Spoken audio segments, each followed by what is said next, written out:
Well, running for public office can be an exhausting endeavor, and while every candidate hopes to end up on the winning side of history, not all of them can. We spoke with several four-staters who ran in last week's election to see the culmination of their campaign, what it was like, and how they're processing their loss.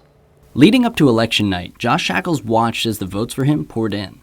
I certainly sat with bated breath, refreshing my browser, looking for the results coming in. The Democratic candidate put everything he could into his campaign for Missouri State Representative.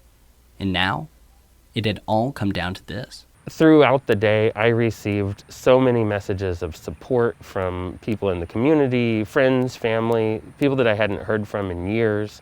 I heard from Republican families, people that only voted for one Democrat. And so, of course, that always makes someone hopeful that things might go their way. But by the time all the votes were tallied, Josh found himself trailing his opponent. But he says something else seemed to stick out. And to be honest, I was blown away by the number of people that supported a Democratic candidate. I ended up with almost 32% of the votes, nearly 5,000 people, which is an amazing number of people that felt like I was a good representative for them. That same night in Crawford County, Kansas, Republican J.J. Carlinger watched as his campaign for sheriff also fell short. And yet, J.J. still feels it was a success. Yeah, it worked. It didn't work out in my favor, but it worked out. Two people ran, and people had a choice, and there we go. So it worked out exactly how it was supposed to work out. So plenty of faith in the process locally anyway. It worked out great. We got results that night.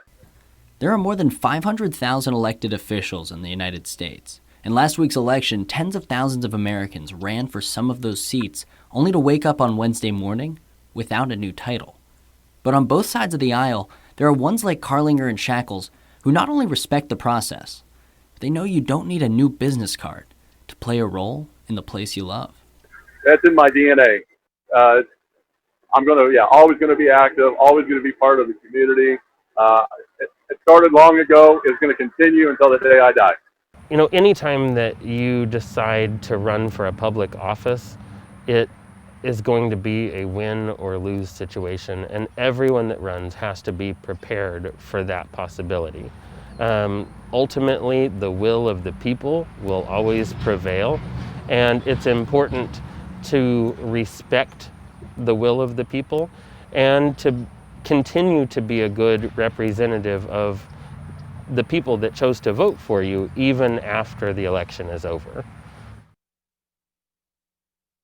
Well, since coming up short in last week's election, both candidates have made the most of their time. Carlinger is on vacation in Mexico with his family, a trip that he planned on taking regardless of whether he won or lost. And for Shackles, last week, Joplin City Council appointed him to the Conventions and Visitors Bureau Advisory Board. And this morning, we are fortunate enough to be joined by Dr. Barbara Bollier. And Doctor, thank you so much for taking the time to speak with us this morning. I think when we talk about running for office, I first want to start with, why did you decide to run for office? I have spent 11 years in the state legislature already and was asked to run. And the whole reason I ever ran for office was to serve the people. I'm a physician, and I really want to improve people's lives. And I saw an opportunity to help improve healthcare through public policy, which that's been accomplished already, but there's more work to be done. So that's what brought me to the table. Well, do you mind describing for us, you were running for U.S. Senate. It's a much bigger campaign from a fundraising standpoint, from voting population standpoint. What was your election night like, and what was your Wednesday morning like? Election night, I was with my husband. Because of COVID, we were still, my team was in the area, but we weren't all together. We had media in a room waiting, but they were all socially distanced and masks on. So it was very different than most election nights for us. But I was totally at peace because I had done my best, and again, it's up to the people, and they get to pick. And that's what democracy is all about, and I'm good with that. So that was my follow-up. I was going to say, it sounds like you still trust the democratic process, even though it didn't work in your favor this time. What is not going right with the democratic process itself is fine, but we as a society have embraced, sadly, lying. And that, I have a son who missed the Olympic team by one. And what he was always so proud of, he never cheated.